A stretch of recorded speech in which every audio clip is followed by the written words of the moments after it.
வணக்கம் வள்ளல் மீடியா நேயர்களே.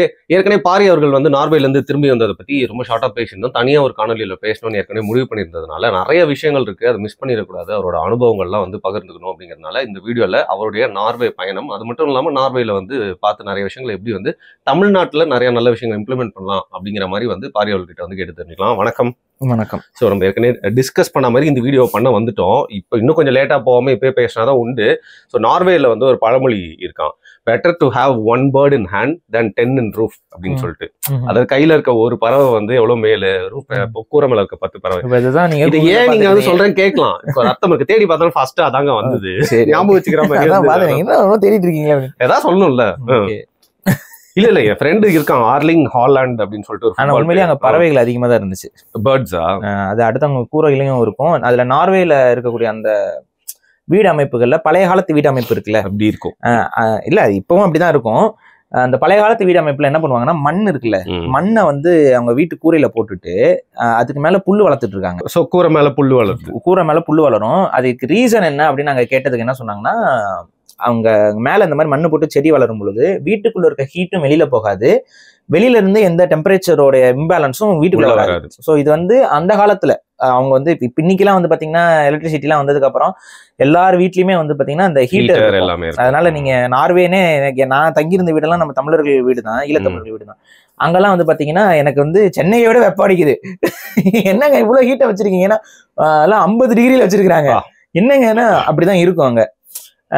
ஆனா அன்னைக்கு அந்த காலத்துல நீங்க நினைச்சு பாத்தீங்கன்னா யோசிக்கவே முடியாது அந்த ஊர்ல எப்படிதான் வாழ்ந்தாங்க. ஏன்னா 6 மாசம் ஓகே, வெளியில போனா குளிர் அடிக்கும். அதுக்கு அடுத்த ஒரு 6 மாசம் வெளியில இல்ல. ஓகே. ரோடு கீடு எல்லாமே ஸ்னோ பிளாக் ஆயிரும். கிட்டத்தட்ட ஐசோலேட்டடா தான் இருப்பாங்க. ரோட கிளீன் பண்றதுக்கு கவர்மெண்ட் பெரிய அளவுக்கு இது பண்ணும். கார் டயர் எல்லாமே மாத்தணும். ஒரு 6 மாசத்துக்கு ஒரு டைம் மாத்தி அதுக்கு ஸ்னோக்கு தகுந்த மாதிரி ஒரு டயர் போடணும். அப்ப இதெல்லாம் வச்சு பார்க்கும்போது கொஞ்சம் ரொம்ப டிஃபிகல்ட்டான லைஃப் ஸ்டைல் இருக்கக்கூடிய ஒரு நாடு தான் அது. அந்த காலத்துல அவங்க எப்படி வாழ்ந்தாங்கன்னு நினைச்சாவே ரொம்ப கஷ்டமா தான் இருந்திருக்கும். ஸோ அப்ப அவங்களோட பழைய காலத்து வீடுகள்லாம் எப்படி இருந்துச்சுன்னு பார்த்தா, நார்வே நம்ம இந்தியாவிலும் சுதந்திரம் அடைகிற காலகட்டத்துல ரொம்ப ரொம்ப ரொம்ப ரொம்ப ரொம்ப பெரிய ஒரு புவரான கண்ட்ரி. இதுல எந்த அளவுக்கு ஏழையான கண்ட்ரினா, அன்னைக்கு பாத்தீங்கன்னா நார்வே அவங்களுடைய ஊர்ல வேலை செய்யறதுக்கு இந்தியர்கள் வேணும்னு சொல்லி கூப்பிட்டுருக்காங்க. இங்க பாருங்க, இந்தியர்கள் அங்க போய் வேலை செய்யறதுக்கு ஆட்களை எங்களுக்கு அனுப்பி வைங்கன்னு சொல்லி இந்தியன் கவர்மெண்ட் கிட்ட அவங்க கோரிக்கை வச்சிருக்காங்க. இந்தியன் கவர்மெண்ட் அதுக்கு என்ன தெரியுமா பதில் கொடுத்துருக்கு? நீங்க ரொம்ப ஒரு ஏழை நாடு, உங்கள் ஏழை நாட்டுக்கு இந்தியர்களை அனுப்பி நாங்கள் கஷ்டப்பட விரும்பவில்லை அப்படின்னு சொல்லி ஒரு கோரிக்கை கொடுத்துருக்காங்க. அதுக்கப்புறம் அவங்க பாகிஸ்தானுக்கு போயிருக்காங்க. பாகிஸ்தான்காரங்க சரி ஓகேன்னு சொல்லிட்டு ஒரு 5000 பேரோ என்னமோ லேபர்ஸா அனுப்பியிருக்கிறாங்க. இன்னைக்கு நார்வேல பாகிஸ்தானி கம்யூனிட்டி லார்ஜஸ்ட். அதுக்கு அடுத்து ஈழத்தமிழர்கள் இருக்கிறாங்க. அந்த ஃபாரின் செட்டிலர்ஸ்ல ஈழத்தமிழர்கள் கொஞ்சம் அதிகமா இருக்காங்க. அதுக்கு முன்னாடி இவங்கதான் பாகிஸ்தானிஸ் தான் அங்கதான் அதிகமா. ஏன்னா ஒரு 5000 பேர் அவங்க போயிட்டு அவங்க நாட்டை உருவாக்குறதுக்கு ஹெல்ப் பண்ணிருக்காங்க. ஏன்னா அங்க டனல் தோன்ற வேலை, கல் உடைக்கிற வேலை, ஒரு கஷ்டமான வேலைகள் தான். அந்த வேலையெல்லாம் அங்க செய்யறது ரொம்ப ரொம்ப கஷ்டம். ஏன்னா அங்கெல்லாம் பாத்தீங்கன்னா கை நம்மளால எதுவுமே பண்ண முடியாது. சூளை சந்துச்சுன்னா கூட சூலேச கட்ட முடியலைங்க என்னாலாம். சூலேஸ் வந்துருச்சு, சூலேச கட்டலான்னு சொல்லிட்டு கீழே குனிஞ்சோம்னா கை வேலை செய்ய மாட்டேங்குது. அப்படி ஒரு மாதிரி மெதுவா ஆகுது கை. புரியுது, அது முடியல. ஆனா அந்த குளிர்ல போயிட்டு அவங்க எல்லாம் வேலை செஞ்சு அந்த நாட்டை உருவாக்குறதுக்கு பெரிய அளவு இது பண்ணாங்க. இன்னைக்கு நல்ல பயங்கர வசதிகளை தான் வாழ்ந்துட்டு இருக்காங்க. இன்னொன்னு என்னன்னா, நார்வேக்கு டூர் எல்லாம் பிளான் பண்றவங்க எல்லாம் மறந்துருங்க டூர். மறந்துருங்க. ஏன்னா நான்லாம் அங்க போய் இறங்கின உடனே எனக்கு இருந்த ஒரு பெரிய அதிர்ச்சி என்ன அப்படின்னா, அங்க விலைவாசி நீங்க கன்வர்ஷன் பார்க்கும்போது அது 8 ரூபா தான். உங்களுக்கு பெரிய அளவுக்கு தெரிய பரவாயில்லையே, ஹீரோவை விட கம்மியா தானே இருக்கு அப்படின்னு தான் தோணும். நார்வேக்குன்னு தனி பணம் இருக்கு, நார்வீஜன் குரோனர்ஸ் சொல்லுவாங்க. யூரோப்புடைய அவங்களோட ஐரோப்பிய ஒன்றியத்துடைய பணமும் அங்க செல்லும், சில கடைகள்ல வாங்கிக்கிறாங்க. ஆனா அவங்களுடைய காசு தான் அவங்க அந்த நாட்டுக்குள்ள பெரும்பான்மையா புழக்கத்துல இருக்கும். இப்ப அங்க பாத்தீங்கன்னா கன்வர்ஷன் நீங்க பாத்தீங்கன்னா நம்ம இந்திய காசுக்கு இப்ப 8 ரூபா தான். அதாவது நம்மளோட 8 ரூபா அவங்களோட 1 ரூபா கணக்குன்னு வச்சுக்கோங்க. அப்ப நம்ம பார்க்கும்போது என்ன நினைக்கிறோம், சரி பரவாயில்லையே, இப்ப டாலரோட எல்லாம் கம்பேர் பண்ணி பாத்தீங்கன்னா இது எவ்வளவு பரவாயில்லையே அப்படின்னு நினைச்சிட்டு போனா, அங்க போனா ஒரு டின் சோடா பாட்டில் 50 குரோனர். ஓகே, எங்கேயோ போயிடுச்சு. 400 ரூபாய்க்கு வந்துடும். நம்மளோட காசுக்கு 400 ரூபா கொடுத்தாதான் நம்ம அங்க வந்து ஒரு சோடாவே வாங்க முடியும். சோடா பாட்டில்ங்கிறதுக்கு ஈக்குவல் டு தண்ணி பாட்டிலும் 35 kroner 40 kroner இருக்கு. அங்க போய் பார்த்தா பர்கர் விலையெல்லாம் வந்து 1600, என் கண்ணுக்கு நம்ம காசு தான் தெரியுது. பார்த்தா பர்கர் விலை 1500 இருக்கு. பீஸா வந்து 2500 இருக்கு. எதுவுமே நம்மளால நம்ம காசு எடுத்து கொண்டு போய் வாங்கணும். எப்படி சமாளிச்சிங்க? அப்புறம் முழுக்க ஈழத்தமிழர்கள் அவங்களோட வீடுகள்ல தங்கி அவங்க எனக்கு உண்மையை சொன்னா நார்வே சாப்பாடுலாம் நான் சாப்பிடவே இல்லை ஒன்னும் கூட. சும்மா ஒரே ஒரு நாள் மட்டும் ஒரு இந்த டர்க்கின்னு சொல்லக்கூடிய ஒரு இதை செஞ்சு கொடுத்தாங்க. அதுதான் நார்வே ஸ்டைல்ல சாப்பிட்டேன். மித்தபடி எல்லாமே நம்ம ஈழத்தமிழர்களுடைய உணவு பழக்க வழக்கங்கள், அப்பம், அது இந்த மாதிரி தான் சாப்பிட்டோம். ஸோ முழுக்க அதாவது தமிழர்களுடைய விருந்தோம்பல்லாம் எந்த அளவுக்கு இருக்குங்கிறத நம்ம கண்டிப்பா பேசுவோம். உபசரிப்பு எந்த விதத்திலையும் குறை சொல்ல முடியாத அளவுக்கு பாத்துக்கிட்டாங்கன்னு வைங்களேன். இந்த ஒரு இது அந்த தமிழர்களுடைய விருந்தோம்பல் எந்த அளவுக்கு இப்ப முன்ன பின்ன தெரியாதவங்க இப்பதான் நம்ம அறிமுகமாகறோம், இந்த ஒரு தமிழ் சார்ந்த விஷயத்துக்காக தான் போறோம். இப்ப நம்மள இந்த அளவுக்கு சிரத்தை எடுத்து இவ்வளவு கவனமா பாத்துக்கிறாங்க அப்படிங்கறதெல்லாம் நமக்கு உண்மையிலே வியப்பா இருந்தது. அங்க எல்லாருமே ஓரளவுக்கு வசதியாக தான் வாழ்றாங்க. ஏன்னா அந்த நாடு அங்க நாட்டு குடிமகன்களாக இருக்கக்கூடிய அத்தனை பேரையும் வசதியாக பார்த்துக் கொள்கிறது. இன்னொன்னு என்னன்னா, அங்க பிறக்கக்கூடிய ஒவ்வொரு குழந்தையும் நாட்டுடைய குழந்தை, பெற்றோர்களுடைய குழந்தையாகவே கன்சிடர் பண்ணல. ஒரு சின்ன பிரச்சனை வந்துச்சுன்னா கூட குழந்தைகள் போய் கம்ப்ளைண்ட் பண்ணா குழந்தைய வந்து கவர்மெண்ட் டேக் கேர் பண்ணிக்கும். இப்ப என்ன அடிச்சிட்டாங்க அதெல்லாம் எதுவுமே பண்ண முடியாது. அதுல சில பிளஸ் அண்ட் மைனஸஸ் இருக்கு, அது அங்க ஃபேஸ் பண்றாங்க. ஏன்னா அங்க கொஞ்சம் குழந்தைகள்லாம் கொஞ்சம் ஒரு தெனாவட்டான ஒரு அதிக பிரசங்கித்தனம்லாம் கொஞ்சம் இருக்கு, நம்மளால அதை கண் கூட பார்க்க முடியுது. பட் ஆனா அவங்க வந்து அவங்க நாட்டை பொறுத்த வரைக்கும் இந்த பர்சனல் ஃப்ரீடம் அப்படி இந்த தனித்துவமான சுதந்திரத்துக்கு அளவுக்கு அதிகமான இம்பார்ட்டன்ஸ் கொடுக்குறாங்க. நம்ம நாடு மாதிரிலாம் கிடையாது. மித்தபடி நான் ஒரு ஃபாரினர் தான், பல போலீஸ் கிராஸ் ஆகிறாங்க, போறாங்க, பாக்குறாங்க, யாருமே இன்வெஸ்டிகேட்டே பண்ணல. ஓகே, ஏன்னா நிறைய தமிழர்கள் இருக்காங்கல்ல. தமிழர்கள் இருக்கிறாங்கங்க. பட் உங்களுக்கு இப்ப நீங்க ஒரு வேற நாடுகள்ல போனா அந்த இன்வெஸ்டிகேஷன் கண்டிப்பா இருக்கும். ஏன்னா நீங்க தமிழர்களே இருந்தாலும் நம்மளோட இது பாடி டோனு, நம்மளோட ட்ரெஸ்ஸிங் இதெல்லாமே கொஞ்சம் வேற மாதிரி தான் இருக்கும். நீங்க அங்க இருக்கவங்க வந்து நார்வீஜியன் மக்கள் எப்படி உடுத்துறாங்களோ அவங்களோட மேனரிசம்லாம் அது மாதிரி இருக்கு. நம்ம மேனரிசம் அப்படி இருக்காதுல்ல. ஸோ ஆட்டோமேட்டிக்கா இது பண்றோம். நமக்கு ஆங்கிலம் தான் தெரியுது, அவங்க எல்லாம் நார்வீஜியன் நல்லா பேசுறாங்க சரளமா. அப்ப அதுல ஒரு வித்தியாசம் தெரியணும்ல. பட் எந்த இடத்துலயுமே ஒரு இடத்துல கூட நம்மளை நிப்பாட்டல, ஒரு இடத்துல கூட நம்மள வந்து நீங்க யாரு, எங்க இருந்து வரீங்க, எந்த ஒரு மாதிரி இன்வெஸ்டிகேஷன் எந்த ஒரு செக்யூரிட்டியும் பண்ணவே இல்லை. ஸோ அது எனக்கு ஒருமே வியப்பா இருந்துச்சு. ஸோ அது என்ன அப்படின்னா, அந்த பர்சனல் ஃப்ரீடம் அப்புறம் அந்த அடுத்தவங்களோட விஷயத்துல போய் மூக்க நுழைக்கிறதுங்கிறதுலாம் சுத்தமா கிடையாது. ரொம்ப மரியாதையானதான் எல்லாமே நடந்துக்கிறாங்க, பேசுறதுலும் ரொம்ப மரியாதையா நடந்துக்கிறாங்க, பேசிக்கிறாங்க. ஒரு சில கல்ச்சுரல் ஷாக் வந்து அங்க கூட இருந்த நம்ம தமிழர்கள் வந்து சொன்னாங்க. அதாவது என்னன்னா, நண்பர் இங்கர்சால்னு ஒரு நண்பர், அவரை பத்தி நான் சொல்றேன். அவர் ஒரு டேபிள்ல உட்காந்து பேசியிருந்தோம்ல இன்டர்வியூல. அவர் வந்து முதல்ல அங்க நார்வே போய், இப்ப அவர் ரொம்ப வருஷமா அங்க இருக்காரு. அவர் நார்வே குடிமகனாவும் ஆயிட்டாரு. அவர் முதல்ல நார்வே போயிட்டு வேலை வாய்ப்புக்காக போன அந்த காலகட்டத்துல அவரோட கூட ஒர்க் பண்றவங்க எல்லாம் வந்துட்டு சாப்பிட்றதுக்கு வாங்க அப்படின்னு சொல்லி கூப்பிட்டுருக்காங்க. அந்த பார்பிக்யூ பார்ட்டின்னு சொல்லுவாங்க. அந்த பார்பிக்யூ பார்ட்டி எங்க வீட்டுல அரேஞ்ச் பண்றோம் வாங்க அப்படின்னா, இவரும் போயிருக்காரு ஜாலியா. சரி ஓகே சாப்பிட கூப்பிடுறாங்க அப்படின்னு போனோடனே எல்லாரும் இவர ஒரு மேலிங்களையும் பார்த்தாங்களாம். ஏன் அப்படி பாக்குறீங்க, என்ன சாப்பிட்றதுக்கு எதுவுமே எடுத்துட்டு வரல அப்படின்னாங்களாம். என்னன்னு பார்த்தா அங்க பார்ட்டி சாப்பாடு அவன் வந்து எடுத்துட்டு வரணுமா, பாட்லக் மாதிரி. ஓகே, அங்க அவன் ஒருத்தன் வீட்டுல உட்காந்து சுட்டு திம்பாங்க, ஆனா சுடுறதுக்கான கறி இது எல்லாத்தையும் அவன் வேணா எடுத்துட்டு வரணுமா. ரைட்டு, இது ஒரு கல்ச்சுரல் ஷாக் தானே. இப்ப நம்ம வீட்டுல சாப்பிடுவாங்கன்னு சொல்லி கூப்பிட்டா, இது அங்க என்னன்னா 2 ஃப்ரெண்ட்ஸ் சாப்பிடுறாங்க அப்படின்னா உங்க பில்ல நீங்க பே பண்ணணும், என் பில்ல நான் பே பண்ணணும். Okay right. இல்ல ரொம்ப இல்ல, இது வந்து அவங்களுக்கு எப்படி இருந்திருக்குன்னு பாருங்க. ஒரு டேட்டுக்கு போட்டாங்க கூட அங்கதானா. சோ நோ ஒண்ணுமே பண்ண, இவன் தலையில பில்லு அப்படிலாம் ஒண்ணுமே பண்ண முடியாது. அப்ப அதெல்லாம் வந்து ஒரு மாதிரி ஷாக்கிங் ஆனிச்சான். அப்ப ஆனா இவர் சொல்லி பழகிட்டாரான், இங்க பாரு என் வீட்டுக்கு நீங்க சாப்பிட வந்தீங்கன்னா நான் உனக்கு பே பண்ணுவேன், நான் உனக்கு வாங்கி தருவேன். அதே போல உன் வீட்டுக்கு என்ன சாப்பிட கூப்பிட்டீங்கன்னா நம்மளோட கல்ச்சரை வந்து அங்க போய் இவர் சொல்லியிருக்காரு, டேய் ஒரு விருந்தோம்பலோட நடந்துக்கோங்கடான்ட்டு. இது மாதிரியான கல்ச்சர்லாம் ஏன் டெவலப் ஆயிருக்குன்னு பாத்தீங்கன்னா, அவங்க ஃபுட் பற்றாக்குறை, உணவு பற்றாக்குறையில வாழ்ந்த சமூகம், கோல் ரீஜன்ல ரொம்ப பனி, உணவு வந்து அவ்வளவு உங்களுக்கு முக்கியத்துவம் கொடுத்துருக்காங்க. ஸோ அவங்களோட கல்ச்சரே வந்து பாத்தீங்கன்னா உணவை பகிர்ந்து கொள்றது வந்து, இப்ப நீங்க வந்து உட்காடுறீங்க ஒரு கடையில போய் உட்காடுறோம், அந்த ஒரு இந்த சியர்ஸ் சொல்றதா இருக்கட்டும், இந்த சாப்பிடுங்கன்னு சொல்லி இது எதுவுமே இல்லைங்க அவங்க கிட்ட. சியர்ஸ் சொன்னா ஒரு துளி அவன்ல கொட்டிட போகுது அப்படின்னு சொல்லிட்டு அப்படியே அது எதுவுமே இருக்காதான். அதுமே ஒரு மாதிரி வினோதமா இருக்குல்ல. சோ அது நான் வந்து நார்வீஜியன் மக்களோட பெருசா பழகல, ஆனா பாக்குறது இவங்க எல்லாம் நான் பழகினது எல்லாமே தமிழர்களோட தான். அங்க போன அந்த 20 நாளுமே தமிழர்களோட தான் சுத்திக்கிட்டு இருந்தேன்னு வைங்களேன். ஒரு சில மக்கள்கிட்ட தான், வெள்ளையர்கள்ட்ட தான் பேசினேன். அவங்களும் பாருங்க யாரும் நார்வீஜியன்காரங்க இல்ல, அவங்களும் வெளியில இருந்து வந்த ஜெர்மன்ஸ், டேனிஷ் இந்த மாதிரியான ஆட்கள் தான் இருந்தாங்க. டூரிஸ்ட்ல அங்க செட்டில் ஆயிருக்காங்க. பட் அவங்க வந்து வெள்ளைக்காரங்க வேற ஐரோப்பியர்கள் தான், அவங்க கூட தான் பேசுறதுக்கு வாய்ப்பு எனக்கு கிடைச்சது. ஸோ அந்த நார்வீஜியன் மக்களோட பெருசா பேசிக்கல. பட் இன்னொன்னு கேள்விப்பட்டேன், அங்க கிராமப்புறங்கள் எல்லாம் நீங்க ஃபாரினர்ஸ் போனீங்கன்னா கண்டிப்பா ஒரு உபசரிப்பு இருக்காது. ஏன் நீ வரங்கிற அந்த ஒரு பார்வை இருக்குமா. ஸோ கொஞ்சம் அந்த ஒரு இது இருக்கு, ஹாஸ்டைல் ஒரு சிச்சுவேஷன் இருக்கு போல. பட் பெரிய அளவு பிரச்சனைகள்லாம் இருக்காது. ஆனா ஒரு வெறுப்பு பார்வையோட பார்க்கக்கூடிய பழக்கம் கிராமப்புறத்துல இருக்கும் அப்படின்னு கண்ட்ரி சைட் சொன்னாங்க. இன்னொன்னு என்னன்னா, அங்க முஸ்லீம் ஹேட் வந்து அதிகமா இருக்கு. ஓகே, இப்போ ரீசெண்டா பாத்தீங்களா பாரி, நிறைய யூரோப்ல வந்து வெள்ளையர்கள்லாம் வந்து போயிட்டு இப்ப அங்க இஸ்லாமியர்களுடைய எண்ணிக்கையும் அதிகரிக்குது.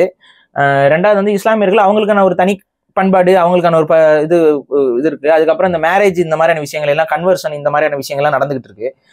இதுல வந்து பாத்தீங்கன்னா கொஞ்சம் ஒரு வெறுப்புணர்வுங்கிறது அங்க உருவாயிருக்குங்கிறத ஞாபகம் இருக்கான்னு தெரியல. 2017 பிரைவிக் அப்படின்னு ஒருத்தர் என்ன பண்ணிட்டான், அவன் வந்து நம்ம வந்து கிறிஸ்டியன் ஜிகாத் பண்ணணும்னு சொல்லி நார்வேல இருக்கான். அவன் வந்து ஒரு பெரிய அமைப்பு துப்பாக்கி சூடு நடத்தி அது நடந்திருக்கு. அவனை தான் வந்து 10 நாளோ 15 நாளோ இருட்டறையில உட்கார வச்சாங்களாம். அதுதான் அந்த ஊர்ல இருக்க பெரிய தண்டனை. பாரி, நீங்க கண்டிப்பா நார்வே பிரசிடென்ட் போயிட்டு வந்திருக்கணும் பாரி. எப்படியாது ஏங்க அவ்வளவு செம்மையா இருக்கும் தெரியுமா? அதுதாங்க, அவங்க வீடோட சாப்பாடும் நல்லா இருக்கும், எல்லாமே நல்லா இருக்கும். ஆக்சுவலா கிரைம் பண்ணிட்டு போய் உள்ள உட்காந்தா ரொம்ப சந்தோஷமான 15 days தானா பாரி அவனுக்கு. அதுல இன்னொன்னு என்னன்னா, அவனுக்கே 15 நாள் தான் இருட்டு அறையில உட்கார வச்சிருக்காங்க. அதுதான் அதிகபட்ச தண்டனையா அவனுக்கு கொடுத்துருக்காங்க. மித்தபடி அவன் லைஃப் ஃபுல்லா அவன் ஜெயிலுக்குள்ள இருப்பான். ஆனா ஜெயில் வந்து ஜெயில் மாதிரி இருக்காது. அது ஒரு இயற்கை சூழ்ந்த ஒரு நல்ல சுவாசத்தை கொடைக்கானல் ரெசார்ட் மாதிரி தான் இருக்கும். அது அந்த அளவுக்கு கிளீனா தான் எல்லாத்தையும் மெயின்டைன் பண்றாங்க. நம்ம ஊர் சிறை மாதிரிலாம் ஒரு தண்டனை இன்டர்நெட் கனெக்ஷன்லாம் இருக்கு அங்க. அப்புறம் பப்ளிக் பாத்ரூம்ஸ்லாம் நான் போய் பார்த்தேன். அப்பதான் நமக்கு புரியுது நம்ம இன்னும் எவ்வளவு முன்னேற வேண்டிய இருக்கு நம்மளோட நாடுகள்ல அப்படின்னு சொல்லி பார்க்க வேண்டியது இருக்கு. தண்ணி வந்து அங்க சொல்லி ஆகணும். அங்க நார்வே தண்ணி வந்து ரொம்ப சுவையான தண்ணி, ரொம்ப அழகா, எந்த ஒரு பிரச்சனைக்குன்னா கிளேசியர்ல இருந்து அந்த அப்படியே உருகி வர தண்ணி தான், ஃப்ரெஷ் வாட்டரா இருக்கு. வைல்ட் லைஃபும் ஓரளவுக்கு நல்லாவே இருக்கு. என்ன பாத்தீங்க? கண்ணுல என்ன பட்டுச்சு? கண்ணுல பெருசா படல. நான் அந்த எப்படியாவது மூசை பாத்தணும்னு ஆசைப்பட்டேன். இல்ல பண்ணல. அது மூஸ் போட்டு போர்டு தான் போட்டிருந்தாங்க, கரடி போட்டு போர்டு தான் போட்டிருந்தாங்க. கரடியை நான் பாக்கல. ஏன்னா வந்து இந்த சீசனுக்கு வந்து பெருசா வராது. ஏன்னா வெயில் காலம்ல காட்டுக்குள்ள நிறைய ரிசோர்ஸ் இருக்கும். சோ அது போயிருமா. பனி காலத்துலதான் வந்து வெளியில அதிகமா சாப்பாடு வெளியில வர ஆரம்பிக்குங்களா. அதுமா பனி காலத்துலதான் அதோடைய அந்த கேமோஃபிளாஜ் வந்து வேலை செய்யாது, தெரியுமா நம்ம கண்ணுக்கு. மித்த எல்லாமே இது பாருங்க, ப்ரௌனு மூசும் ப்ரௌனு, இது ரெண்டும் அந்த காட்டுக்குள்ள நடந்து போச்சுன்னு வைங்களேன், சூப்பரா நமக்கு ஒண்ணுமே தெரியாது. கரடி தான் ஒரு பெரிய உயிரினம்.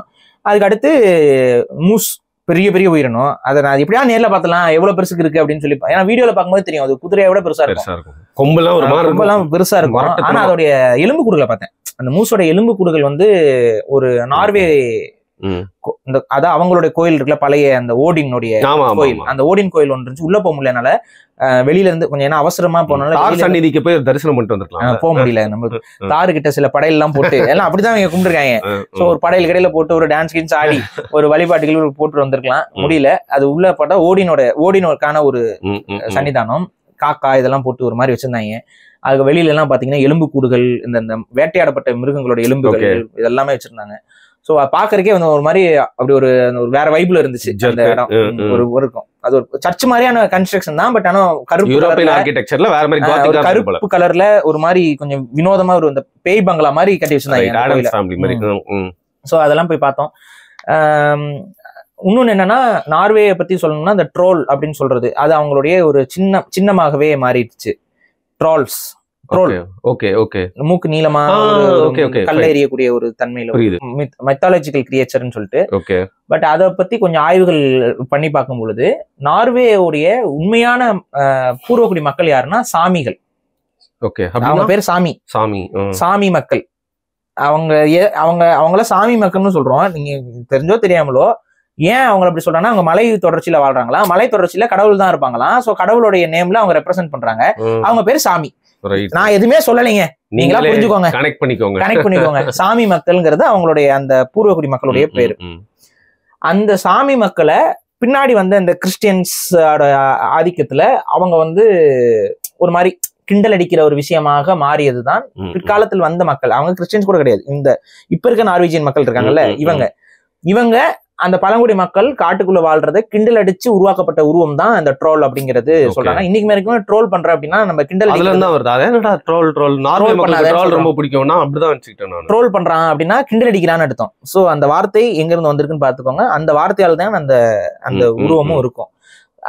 ட்ரோலை வந்து ஆனா ஆக்சுவலா நார்வே மக்கள் வந்து கிண்டல் அடிக்கிறதுக்காக தொடங்கி இருந்தாலும் அது கிண்டல் அடிக்கப்படுற உருவமா பார்க்கப்படல, ஒரு மதிப்புக்குரிய ஒரு ஐக்கானா தான் இப்ப பாக்குறாங்க. கிறிஸ்மஸ் தாத்தா மாதிரி தான் அவங்க பாக்குறாங்க.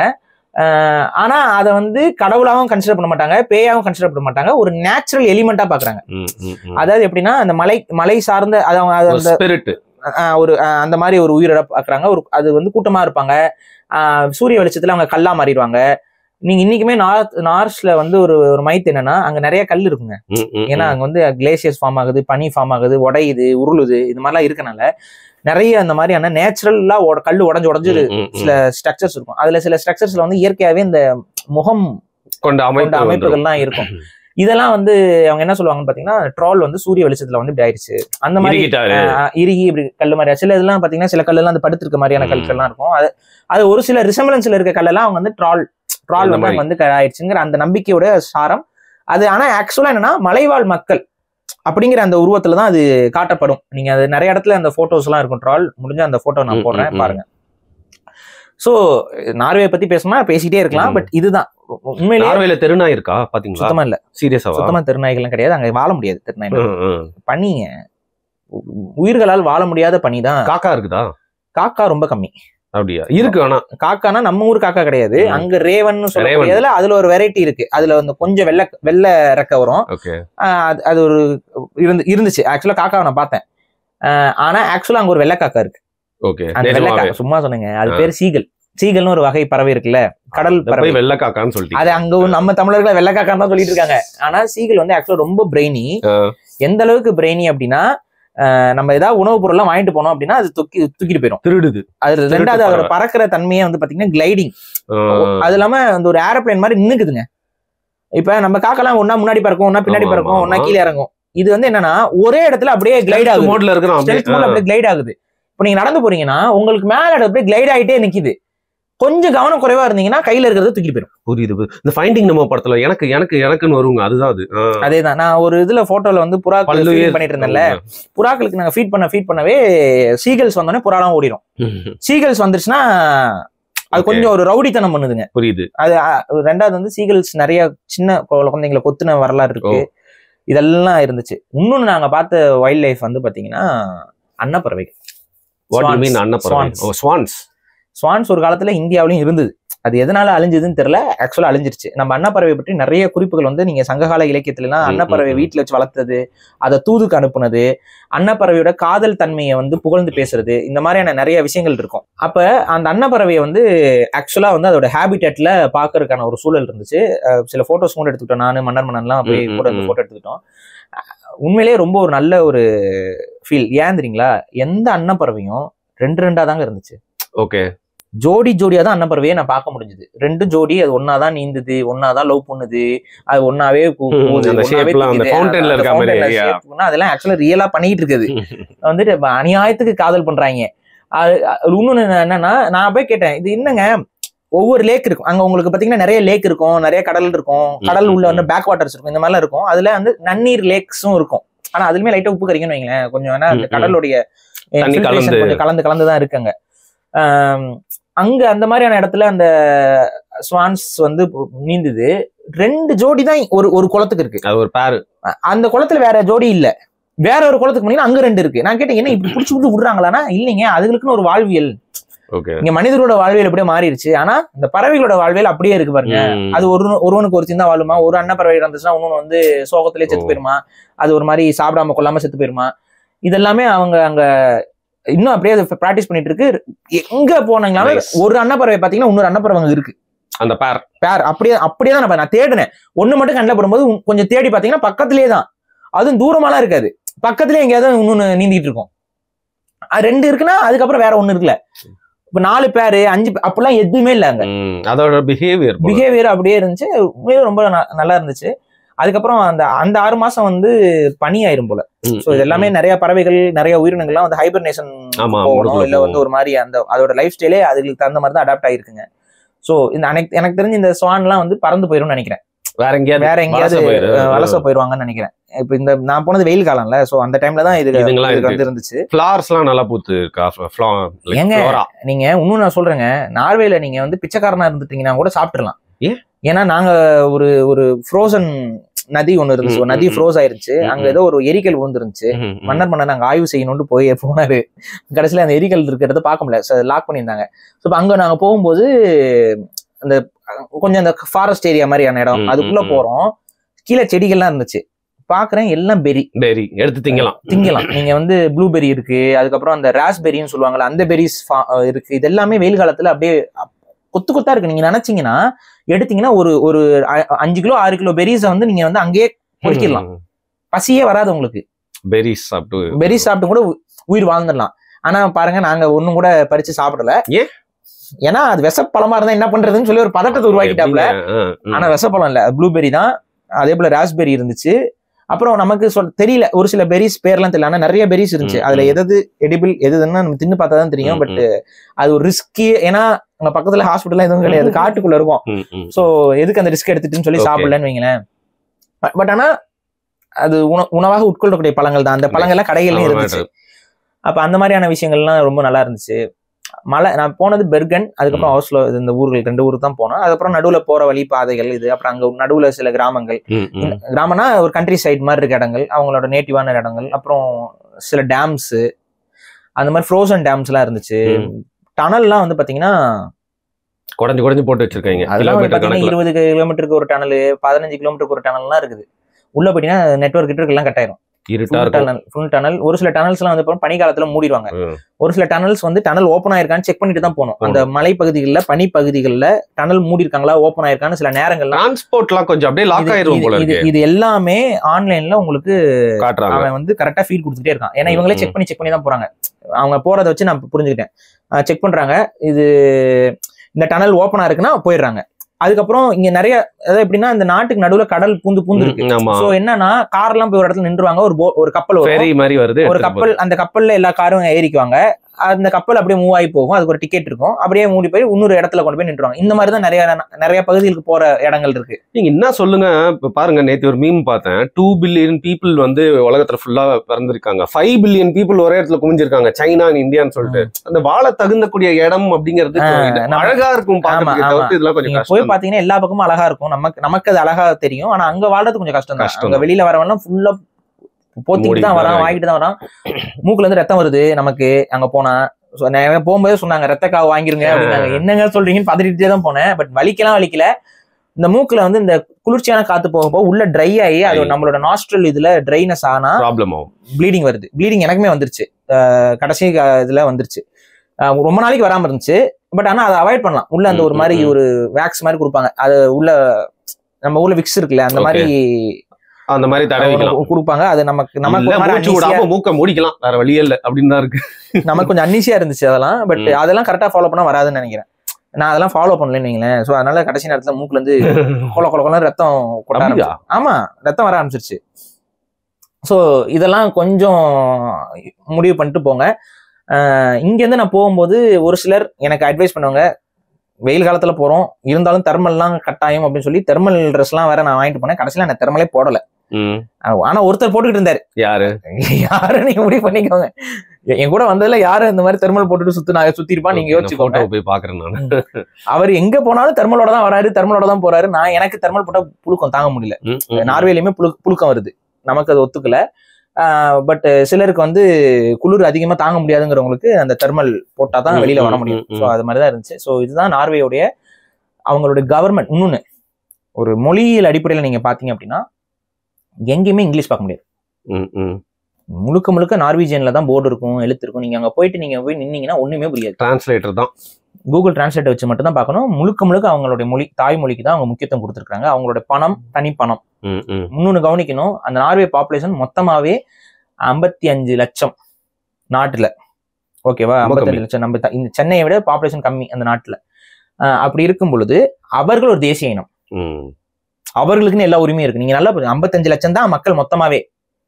ஆனா அவங்க ஒரு தேசிய இனத்தோட அவங்க ஒரு நாடு அடைஞ்சு அவங்களுக்குன்னு ஒரு தனித்த அரசாங்கம் அவங்களுடைய நல்லது கெட்டது எல்லாத்தையும் கவனிக்கிறதுக்கு எல்லாமே. நார்வேஜியன் மொழியை வளர்க்கறதுக்கு அவங்க முழுக்க நார்வேல தான் பேசுவாங்க. நீங்க எங்க போனீங்களாலும் நார்வேஜியன்ல தான் பேசுவாங்க. அவங்க எல்லாருக்குமே இங்கிலீஷ் தெரியுது, ஆனா பேச மாட்டாங்க. நீங்க இங்கிலீஷ்ல பேசுனீங்கன்னா அதுக்கப்புறம் அவங்க அதுக்காக பேசுறாங்க. அதே போல நீங்க புதுசா வேலைக்கு போறீங்கன்னா நார்வேஜியன் மொழி தெரியாம உங்களுக்கு வேலை எங்கேயுமே கிடைக்காது. படிக்கணும், கட்டாயம் படிக்கணும். நீங்க இன்ஜினியரிங் ஜாபுக்கு போனீங்கன்னா கூட அங்க நார்வேஜியன் மொழி கத்துக்க சொல்லிடுவாங்க. நீங்க போனே கத்துக்கணும். அங்க அதுக்கப்புறம் எல்லாமே நார்வேஜியன்ல தான் பேசிட்டு இருப்பாங்க.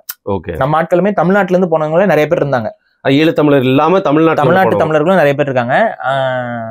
அவங்க எல்லாமே நார்வேஜியன் மொழியில தான் கத்துக்கிட்டு தான் பேசிக்கிட்டு தான் இது பண்றாங்க. இங்கிலீஷ்ல இவங்களுக்குள்ள கான்வர்சேஷன் இருந்தாலும் முழுக்க நார்வேல நார்வேஜியன் மக்களுக்குள்ள நார்வே மொழிக்கு அவ்வளவு முக்கியத்துவம் கொடுக்குறாங்க. இது ஒண்ணு. அதுக்கப்புறம் அஃப்கோர்ஸ் அங்க அதிகமா நமக்கு ரொம்ப பிடிச்ச மாதிரியான சில விஷயங்கள் அப்படின்னா ஐஸ்கிரீம், சாக்லேட்ஸ். ஓகே. அங்க வந்து உயர் தரத்துல இருக்கு எல்லாம் இந்த சாக்லேட்ஸ் இருந்தது. அது இல்லாம அவங்க சில இதெல்லாம் நான் உங்களுக்கு கூட நான் ஒண்ணு கொடுக்குறேன், அது சாப்பிட்டு பாருங்க.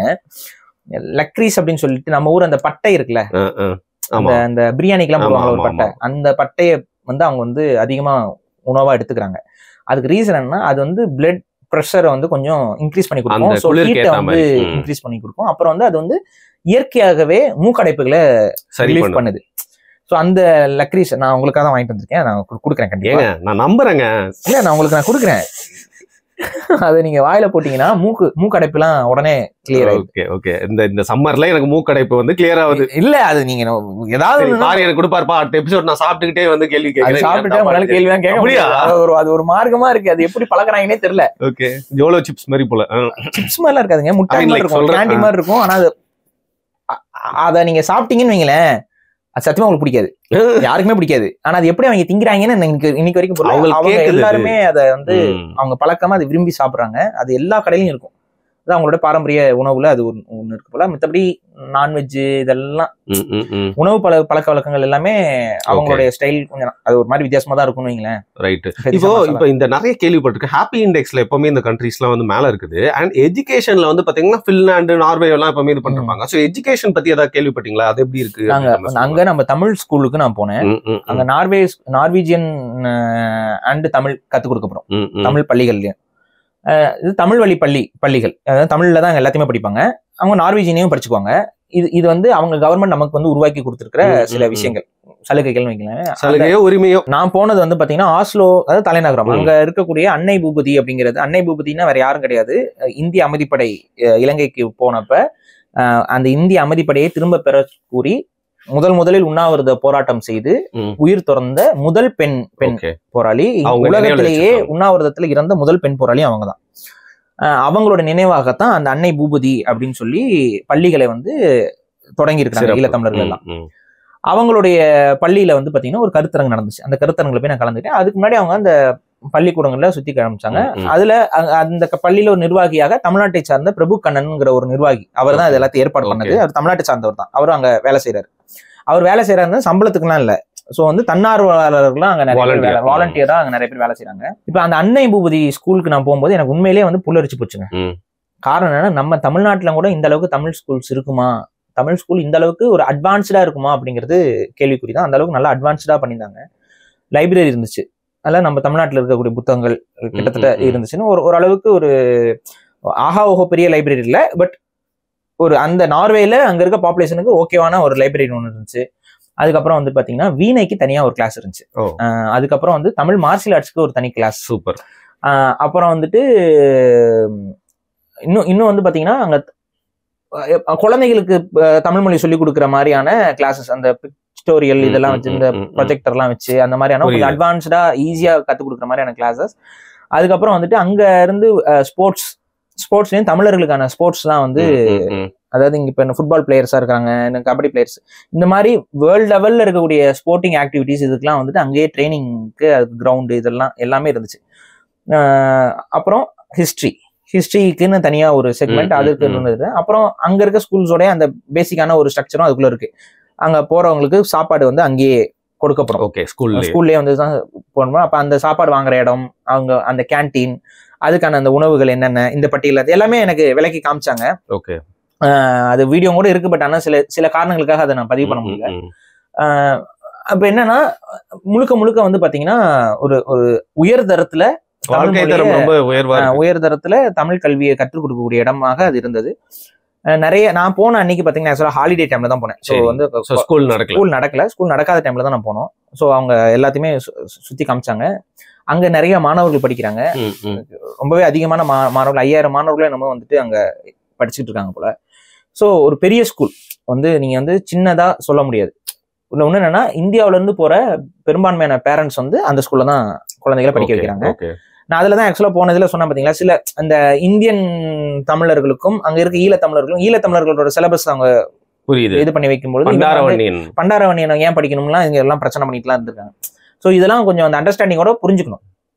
அவங்க அவ்வளவு பெரிய எஸ்டாப்ளிஷ்மெண்ட் உருவாக்கிருக்காங்க. அது மட்டும் இல்லாம அங்க வந்து ஒரு முருகன் கோயிலும் ஒண்ணு தமிழர்கள் உருவாக்கியிருக்காங்க. ஆஸ்லோல ஒரு முருகன் கோயில் ஒண்ணு இருக்கு. அது கொஞ்சம் தள்ளி இருந்துச்சுன்னு நினைக்கிறேன். எனக்கு அந்த இடம்லாம் எனக்கு சரியா ஞாபகம் இல்லை, எதுவுமே மைண்ட்ல ஞாபகமே இல்லை. பேர் எல்லாமே ஒன்னொன்னு வித்தியாசமா இருந்துச்சு. ஆனா ஈழத்தமிழர்கள் அங்க ஒரு நல்ல எஸ்டாப்ளிஷ்மெண்ட்டை கிரியேட் பண்ணி வச்சிருக்காங்க. நாங்க போன டைம்லயே அந்த எஸ்டாப்ளிஷ்மெண்ட்ஸ்க்கு எதிரான சில வேலைகள்லாம் சிலர்லாம் பண்ணிட்டு இருக்கிறாங்க. அதெல்லாம் நம்ம எதிர்த்து பேசியிருந்தோம். ஸோ இவ்வளவுதான். அப்ப அங்க தமிழர்கள் அங்க ஒரு தெளிவான ஒரு புரிதலோட அவங்களோட அடுத்த கட்ட சன்னதியை வந்து எப்படியாவது கொண்டு போகணும்னு பாக்குறாங்க. ஆனா சில நெகட்டிவ்ஸும் இருக்கு. எடுத்துக்காட்டுக்கு என்னதான் இருந்தாலும் தமிழர்கள் அங்க சிறுபான்மை மக்கள். அப்படி இருக்கிறனால என்ன ஆகுதுன்னு பாத்தீங்கன்னா, அங்க பெரும்பான்மையாக அந்த குழந்தைங்க பழகக்கூடியதெல்லாம் யாரோடன்னு பாத்தீங்கன்னா நார்வீஜியன் குழந்தைகளோட. அப்ப அந்த குழந்தைங்க அவங்களுக்குள்ள பேசிக்கிற மொழியாக நார்வீஜியனை வந்து பயன்படுத்திக்கிட்டே இருக்காங்க. நிறைய தமிழ் குடும்பங்கள்லாம் கூட அங்க குழந்தைங்க வந்து அவங்களுக்குள்ள பேசிக்கிறது வந்து நார்வீஜியன்ல பேசுறாங்க, அப்பா அம்மாவோட பேசுறது தமிழ்ல பேசுறாங்க. சோ இது வந்து ஒரு பெரிய சிக்கலா இருந்துச்சு. நாங்க அதை ஆக்சுவலா தமிழ் சங்கத்துல நாங்க அந்த கருத்தரங்களை அட்ரஸ் பண்ணோம். அதை மாத்தி ஆகணும் உடனடியா, இமீடியட்டா. ஏன்னா அது ரொம்ப ஆபத்து. ஏன்னா அடுத்த ஜென்ரேஷன்லயே தமிழ் இல்லாம போயிடும். அதை கொஞ்சம் அசால்ட்டா விட்டுட்டாங்களோங்கிற ஒரு கவலை இருந்துச்சு. பட் அதை அவங்க சரி செஞ்சுக்குவாங்க. அடுத்த ஜெனரேஷன்ல பசங்க கூடயும் அவங்களுக்கு தமிழ் எழுத படிக்க தெரியுது. அந்த குழந்தைகளுக்கு தமிழ் எழுத படிக்க தெரியுது. வீட்டுல அப்பா அம்மாவோட அதை பேசுறாங்க. அப்பா அம்மாவுக்கு தெரியாம குழந்தைகளுக்குள்ள பேசிக்கணுங்கிறதுக்காக நார்வீஜியன் பயன்படுத்துறாங்க. ஸோ இது வந்து கொஞ்சம் ஒரு கவனம் எடுத்து குழந்தைகளை கொஞ்சம் கட்டாயப்படுத்தி தமிழ் மொழியில பேச வைக்கிறதுக்கான நடவடிக்கைகளை பேரண்ட்ஸ் எடுக்கணுங்கிறதெல்லாம் நாங்க அதுக்கான டிசிஷன்லாம் மேக் பண்ணி தான் வந்திருக்கோம் வைங்களேன். ஸோ இது சார்ந்த அந்த மொழியை எப்படி பாதுகாக்கிறது, நம்ம ஐடென்டிட்டி எப்படி பாதுகாக்கிறது, பண்பாட்டு கூறுகளை, கலாச்சாரத்தை எப்படி கடத்துறது, இந்த மாதிரியான விஷயங்கள்லாம் தான் நாங்க பேசிட்டு வந்திருக்கோம். அது இல்லாம அந்த அது சார்ந்த வீடியோஸ், அதுல என்னென்ன தீர்மானங்கள் அதெல்லாம் நான் தனியா போடுறோம். ஒரு சில டெக்னிக்கல் காரணங்கள்னால அது கொஞ்சம் லேட் ஆயிட்டு இருக்கு. ஸோ வரும்னு வைங்களேன், இந்த மாசத்துல வந்துடும் கண்டிப்பா.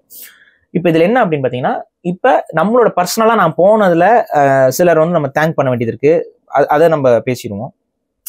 அடிப்படையில வந்து பாத்தீங்கன்னா, கரிகாலன் தமிழ் பெர்கனை சார்ந்த கரிகாலன் தமிழ் பேரவைங்கிறவங்க தான், அந்த ஆர்கனைசேஷன் தான் நமக்கு வந்து ஃபுல்லா டேக் கேர் பண்ணி நம்ம போன செலவுல இருந்து நாங்க தங்கின செலவுல இருந்து எல்லாத்தையுமே டேக் கேர் பண்ணிக்கிட்டவங்க அவங்க தான். ஒரு அது சாதாரணமான விஷயமே இல்லை. ஒரு தமிழ் சமூகத்துல அறியப்படுற நபர்களை கூப்பிட்டு மன்னன் என்ன இவங்களெல்லாம் கூப்பிட்டு அங்க கௌரவித்து அதுக்கு அடுத்து அவர்களுக்கு ஆகக்கூடிய செலவுகள் எல்லாத்தையும் பார்த்து கொள்றதுங்கிறது ஒரு சாதாரண விஷயமாகவே இல்லை. அதை அவர்கள் செய்தார்கள். அது செய்யறதுக்கான அடிப்படை காரணம் என்னன்னா, தமிழ் சார்ந்து செயல்படக்கூடிய ஆளுமைகளை உலகம் முழுக்க கொண்டு போய் சேர்க்கிறது அப்படிங்கிற ஒரு அஜெண்டால தான் அவங்க பண்றாங்க. அதன் மூலமாக தமிழக தமிழர்களுக்கும் புலம்பெயர்ந்திருக்கக்கூடிய தமிழர்களுக்கும் ஒரு உறவு பாலத்தை ஏற்படுத்துறது, ஒரு நட்பு பாலத்தை ஏற்படுத்துறது, இதுதான் அவங்களுடைய பேசிக்கான நோக்கம். அதன் மூலமாக நம்மளோட தமிழ் வளர்ச்சி, இப்ப எங்க கிட்ட இருந்த ஐடியாஸ் அவங்க கிட்ட இருந்த ஐடியாஸ் வந்து பரிமாறப்பட்டிருக்கு. இப்படி எப்படி செய்யலாம், அதை எப்படி செய்யலாம்னு நாங்க அடுத்த கட்ட சில செயல் திட்டங்களும் முடிவெடுத்துறோம். அதுல ஒரு சிறந்த செயல் திட்டம் என்னன்னா, தமிழ்நாட்டுல நம்ம நடைமுறைப்படுத்த போறோம். தமிழ்நாட்டுல குழந்தைகளுக்கு ஒரு பெரிய போட்டி வந்து இங்க அறிவிக்க போறோம். அந்த போட்டி என்ன அப்படின்னு பாத்தீங்கன்னா, ஒரு சிலபஸ் இருக்கும். அந்த புக்ஸ்ல இருந்து தமிழ் சார்ந்த வரலாறு, இலக்கியம், பண்பாடு, மொழியியல், இதுல இருந்துலாம் கேள்விகள் வந்து குவிஸ் காம்படிஷன் மாதிரி. இந்த குவிஸ்ல ஜெயிச்சு வர குழந்தைக்கு நார்வேல ட்ரிப், அவருக்கும் அவங்க குழந்தைக்கு மற்றும் அவங்களோட பேரண்ட் ஒரு ஆள், அவங்களுக்கு நார்வேல இலவசமான ட்ரிப் பிளான் பண்ணியிருக்கோம். ஒரு பரிசு தொகையும் இருக்கும். ஸோ இதை வந்து நாங்க இப்ப அடுத்த கட்டமா நடைமுறைப்படுத்துறதுக்கு ஒரு செயல் திட்டம் என்பது ஏற்பாடு செய்யப்பட்டிருக்கு. ஓகே, குழந்தைகள்லாம் அதுக்கு ஏஜ் பார்லாம் கொடுத்து அதெல்லாம் பண்ணுவோன்னு வைங்களேன், இந்த குறிப்பிட்ட வயசு வரைக்கும் இருக்கும் அப்படின்னு சொல்லிட்டு. இல்ல நான் குழந்தை மேல அட்லீஸ்ட் குழந்தையா பெத்துக்கலாம்னு பாக்குறேன். ஒரு பேரண்டா போகலாம்ல, பண்ணலாம். சோ அதுக்கான ஒரு சில செயல் திட்டங்கள்லாம் முடிவு பண்ணிட்டு வந்திருக்கோம். இந்த மாதிரி நிறைய இது ஒண்ணு நான் ஒரு எக்ஸாம்பிளுக்கு சொல்றேன்னு வைங்களேன். மொழி வளர்ப்பதற்கும் தமிழ் சமூகத்தை அடுத்த கட்டத்துக்கு கொண்டு நல்ல இனிஷியேட்டிவ், செமையா இருக்கும். ஸோ அது மூலமா குழந்தைகளுக்கு ஒரு தமிழ் படிக்கக்கூடிய ஆர்வமும் தமிழ் வரலாறு தெரிஞ்சக்கூடிய ஆர்வமும் ஏற்படும். இதன் மூலமா ஒரு அவேர்னஸும் கிரியேட் ஆகும். ஸோ இதுக்கான ஒரு செயல் திட்டத்தை நாங்கள் வரையறுத்திருக்கோம்.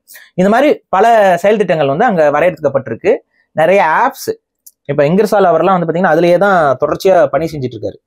அவரே சுயமாக இருந்தே தனிச்சு நின்று, அப்புறமா அது மட்டும் இல்லாமல் இந்த அன்னை பூபதி பள்ளி அவங்களுடைய சப்போர்ட்டோட நிறைய ஆப்ஸ் வந்து கிரியேட் பண்ணிருக்காங்க. எல்லாமே என்ன பார்த்தீங்கன்னா குழந்தைகளுக்கான தமிழ் சார்ந்த வளர்ச்சிக்கான ஆப், எழுத்து பிழை திருத்துறது, ஒரு எழுத்துன கெஸ் பண்ணி அதுக்கான மீனிங் சொல்றது, இந்த மாதிரியான நிறைய ஆக்டிவிட்டி பேஸ்டான ஆப்ஸ், அதுக்கான ஒரு ஸ்பெல்லிங் காம்படிஷன்லாம் இதெல்லாம் இருக்கு பண்றாங்களா, அந்த மாதிரியான ஆப்ஸ் நீங்க தமிழ் சார்ந்ததுல இது இங்க வருமா இச்சு வருமா, அப்ப அதுல வந்து இது வராது அப்படின்னா அது எந்த இலக்கியத்தின் அடிப்படையில் வராதுங்கிறத ஒரு இலக்கண விளக்கமும் அங்க வந்து கொடுக்கப்படும். ஸோ இந்த மாதிரியான ஆப்லாம் நிறைய டெவலப் பண்ணிருக்காரு. அதை பத்தியான டீட்டெயில்டான ஒரு செமினாரும் அவர் அங்க கொடுத்துருக்காரு. ஸோ அதுவும் நம்ம சேனல்ல போடுவோம் கண்டிப்பா. ஓகே. இன்னொன்னு என்னன்னா, இப்ப இந்த இதுல நம்ம குரூப்ல சொல்றதுன்னா ஒரு விஷயத்த நாங்க பதிவு பண்றோம். ஒரு வெப்சைட் வந்து நாங்க கீழே பதிவு பண்ணுவோம். புலம்பெயர்ந்த நாடுகள்ல எத்தனையோ தமிழர்களுக்கு குழந்தைகளுக்கு தமிழ் கத்துக் கொடுக்கணும்னு ஆசை இருக்கும். ஆனா அதுக்கான சூழல் இருக்காது. எங்கேயாவது ஒரு நாட்டுல ஏதாவது ஒரு மூலையில ஒரு தமிழ் குடும்பம் இருக்கும். அவங்க குழந்தைக்கு தமிழ் கத்துக் கொடுக்கணுங்கிற ஆசையும் எண்ணமோ அவங்களுக்கு இருக்கும். ஆனா ஸ்கூல்ஸ் இருக்காது, அவங்களுக்கும் கத்துக் கொடுக்கறதுக்கான நேரம் இருக்காது. அப்ப குழந்தைகளா தானாவே தமிழ் கற்றுக்கொள்வதற்கு ஒரு வெப்சைட்டை வந்து வடிவமைச்சிருக்காரு இங்கர்சால் அவர்கள். அவரோட தனிப்பட்ட முயற்சியில அது வடிவமைச்சிருக்காரு. அந்த வெப்சைட் லிங்கை நான் வந்து கீழே போடுறேன். விளையாட்டுங்கிற பேர்ல அது இருக்கும். முழுக்க குழந்தை உள்ள லாகின் பண்ணி உள்ள போயிட்டா தானாவே தமிழ் கத்துக்கலாம். அந்த அளவுக்கு ஆயில தொடங்கி அதை வந்து விளையாட்டாவே தமிழ் கத்துக்கொள்வதற்கான அத்தனை வழிமுறைகளையும் அந்த வெப்சைட்ஸ் வந்து வடிவமைக்கப்பட்டிருக்கு. ஓப்பன் சோர்ஸ், யாரும் அதுக்குள்ள போய் கத்துக்கலாம். ஓப்பனா இருக்கும். நீங்க அதுக்கான எந்த ஒரு ஃபீ எதுவுமே கிடையாது. ஸோ இந்த ஒரு இதை வந்து இந்த கூட்டத்தின் மூலமா நம்ம சொல்றோம்.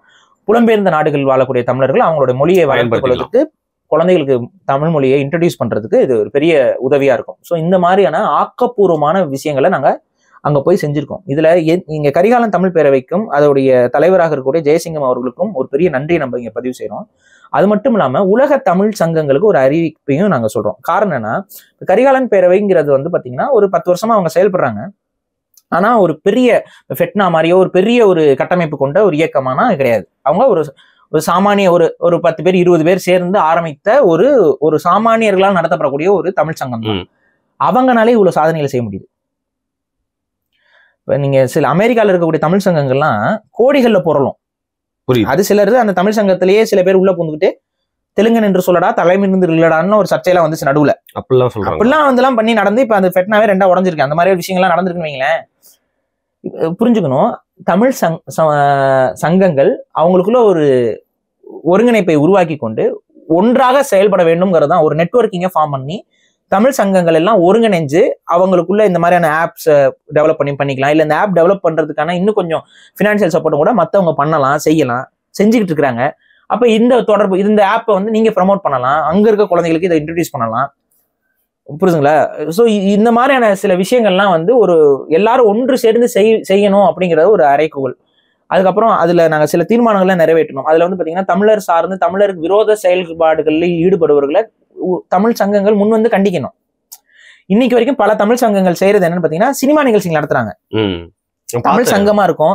இங்க இருந்து பாத்தீங்கன்னா இந்த டிவில வந்து நடிக்கிறவங்க பேசுறவங்க காமெடி ஆக்டர்ஸ் இவங்களெல்லாம் கூட்டி கொண்டு போய் அங்க போய் உட்கார வச்சு ஒரு ஷோ நடத்துறது, அதுக்கு ஒரு கூட்டத்தை கூட்டுறது.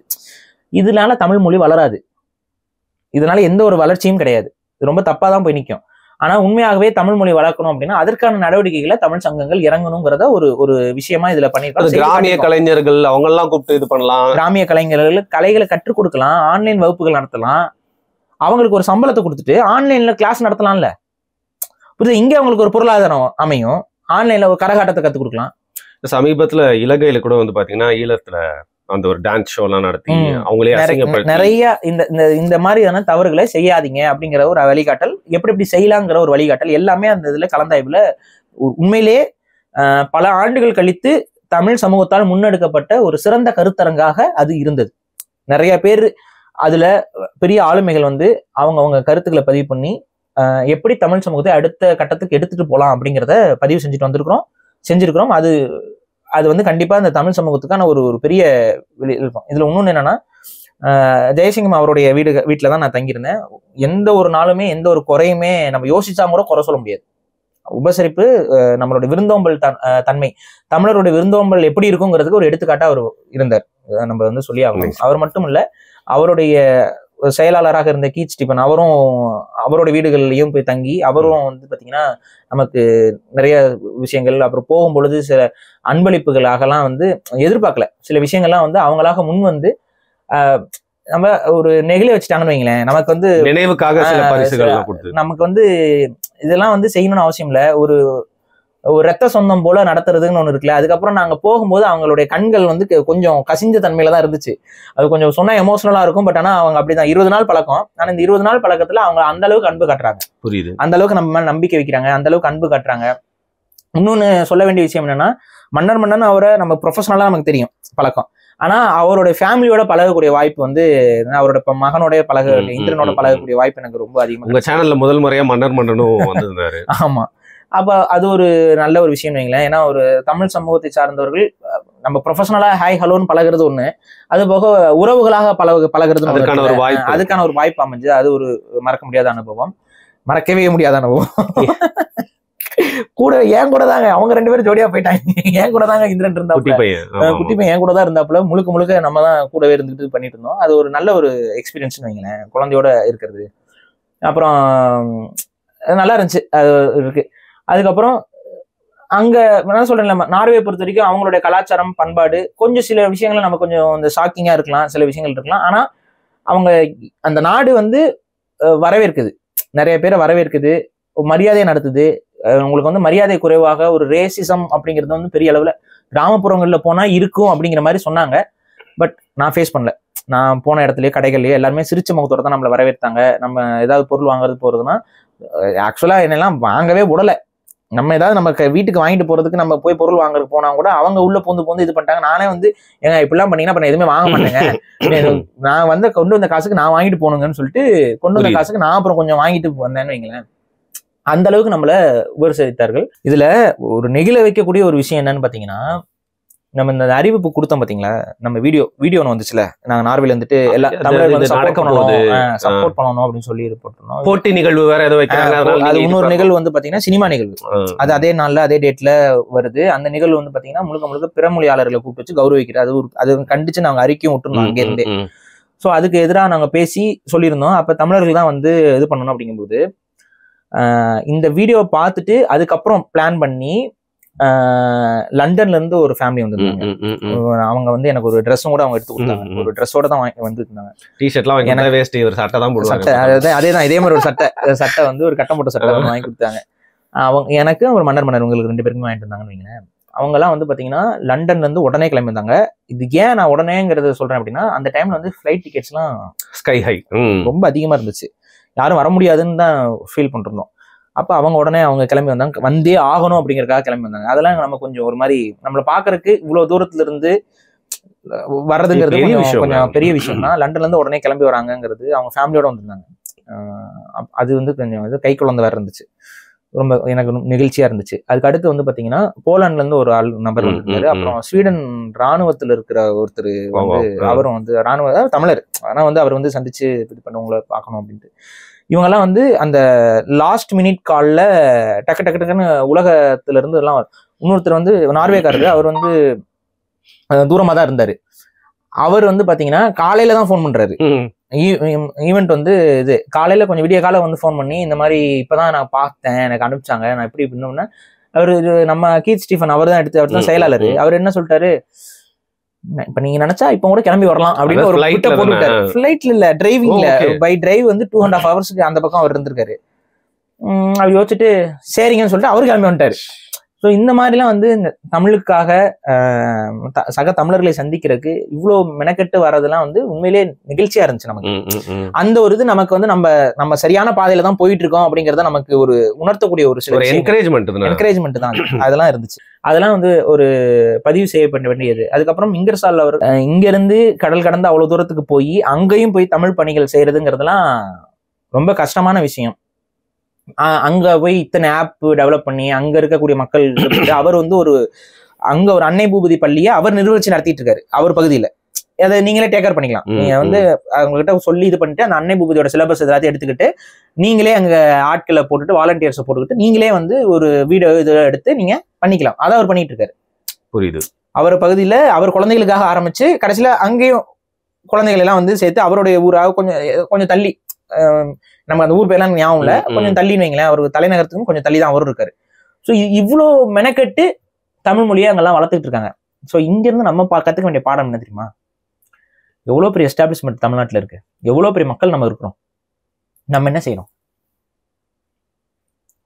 ரொம்ப கம்மியான பாப்புலேஷன்ல தான் அங்க தமிழர்களும் இருக்கிறாங்க, மக்களும் இருக்கிறாங்க.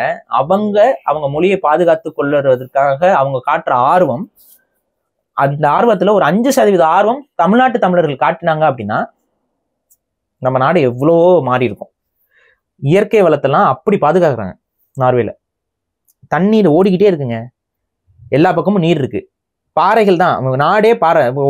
ஒரு சுவாரஸ்யமான தகவல் சொல்லணும். அவங்க நாட்டுல வந்து அந்த ரோடுல, அதாவது அந்த நடைபாதை மாதிரி இருக்கும்ல, அந்த பிளாட்ஃபார்ம்ஸ், அந்த பிளாட்ஃபார்ம் மாதிரி இருக்க இடத்துல எல்லாம் வந்து பாத்தீங்கன்னா கருங்கல் போட்டு பேமெண்ட் பண்ணிருக்காங்க. நம்ம என்ன நினைப்போம், அந்த கல்லு எல்லாம் வந்து அவங்க ஊர் கல்லுன்னு நினைப்போம். தமிழ்நாட்டு கல்லு. எப்படி? ஏன் அது இங்க இருந்து போயிருக்குங்க. அங்க அவங்க நாட்டு பாறைகளை உடைக்கல, வெளியில இருந்து வாங்குறாங்க. நம்ம நாட்டுல இருந்து பாறைகள் அங்க போய் அங்க பேமெண்ட் பண்றாங்க.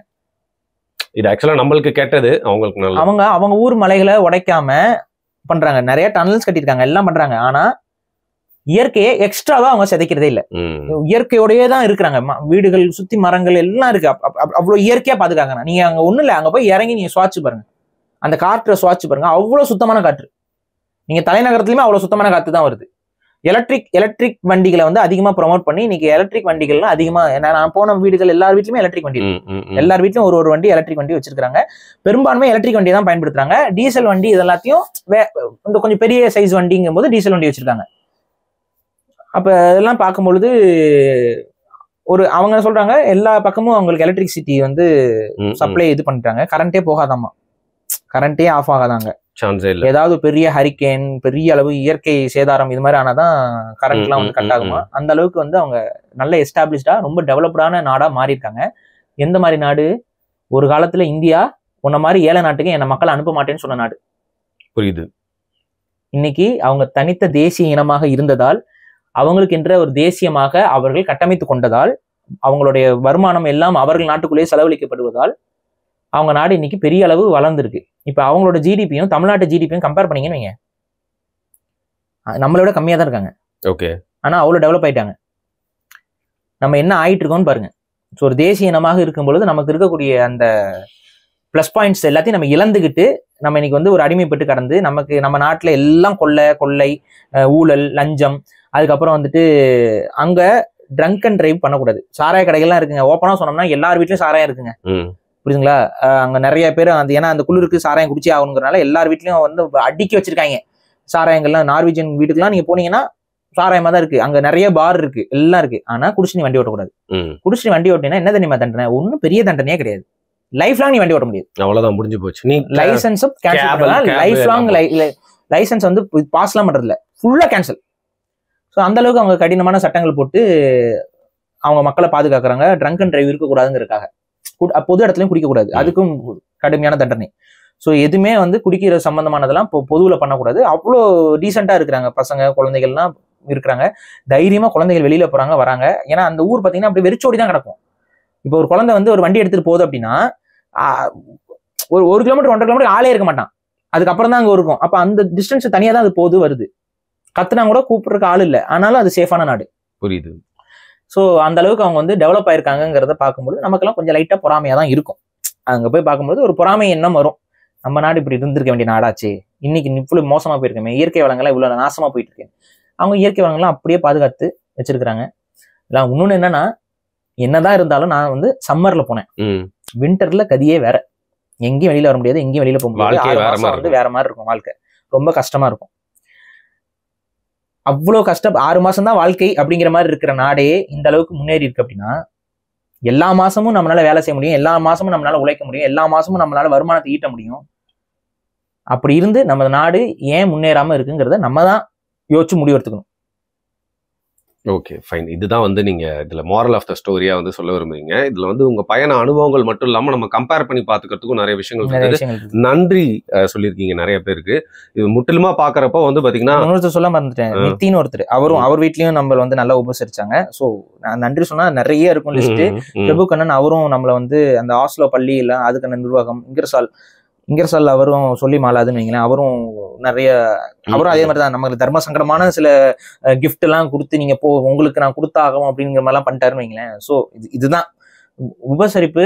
அந்த விருந்தோம்பல் தமிழர்களை அடிச்சுக்கவே முடியாது, அந்த மாதிரி தான் நடந்துக்கிட்டாங்க. அது ரொம்பவே நெகிழ்வா இருந்துச்சு. இன்னொன்னு என்னன்னா, இது தமிழ்நாட்டுல எத்தனையோ தமிழ் சார்ந்த சிந்தனையாளர்கள், தமிழ் சார்ந்த ஆய்வாளர்கள், தமிழ் சார்ந்த எழுத்தாளர்கள் இருக்காங்க. இந்த மாதிரி பல எழுத்தாளர்களையும் அவங்க கூப்பிட்டு கௌரவிப்பேன் அப்படின்னு சொல்லியிருக்காங்க. அது நடக்கும் ஃபியூச்சர்ல. இந்த சங்கம் மட்டும் இல்ல, உலக தமிழ் சங்கங்களும் அதை செய்யணும். ஓகே, என்னன்னு எல்லாரையும், நிறைய பேர் இருக்காங்க இன்னும் தமிழ்நாட்டுல, நிறைய பேர் டிசர்விங் பீப்புள் இருக்காங்க. அவங்கள நீங்க அங்கீகரிக்கணும். ஏன்னா நம்ம நாட்டுல அந்த உண்மையாகவே தமிழுக்காக உழைக்கக்கூடியவர்களை ஊதாசீனப்படுத்தி கொண்டுதான் இருக்கிறார்கள். அது நீங்க பண்ணிடாதீங்க, உலக தமிழ் சமூகம் பண்ணக்கூடாது. நீங்க தான் அவங்கள அங்கீகரிக்கணுங்கிறதையும் நம்ம இங்க சொல்றோம். Okay fine. ஒரு பாட்காஸ்ட்லேயே ஒரு வ்ளாக் போயிட்டு வந்த மாதிரி வந்து நிறைய விஷயங்கள் வந்து சொல்லியிருக்கீங்க. ஸோ நார்வே வந்து போகாதவங்களுக்கு போகணுன்ற ஆசையும் தோண்டி இருக்கும், போகாதவங்களுக்கு அதை பார்த்த மாதிரி காசு மட்டும் மனசுல வச்சுக்கோங்க. இல்ல யாரால போக முடியுமோ அவங்களாம் போயிட்டு வாங்க. நல்லா இருக்கு ஆக்சுவலா. ஸோ ரொம்ப நாளுக்கு அப்புறம் வந்து இதுதான் ஃபர்ஸ்ட் டைம் ஒரு எக்ஸ்பீரியன்ஸ் எபிசோடா அது வந்து பண்ணியிருக்கோம். ரொம்ப சிறப்பா இருந்துச்சு. அண்ட் உங்களோட அனுபவங்கள் மட்டும் இல்லாம எதுக்காக நீங்க அங்க போனீங்க அப்படிங்கறதையும் பல பேருக்கு தெளிவுபடுத்திருக்கீங்க. ஏன்னா ஒரு குழப்பத்திலேயே எல்லாருமே இருந்தாங்க. ஸோ அதனால இது ஒரு நல்ல வீடியோ தான். மிக்க நன்றி பாய். நன்றி.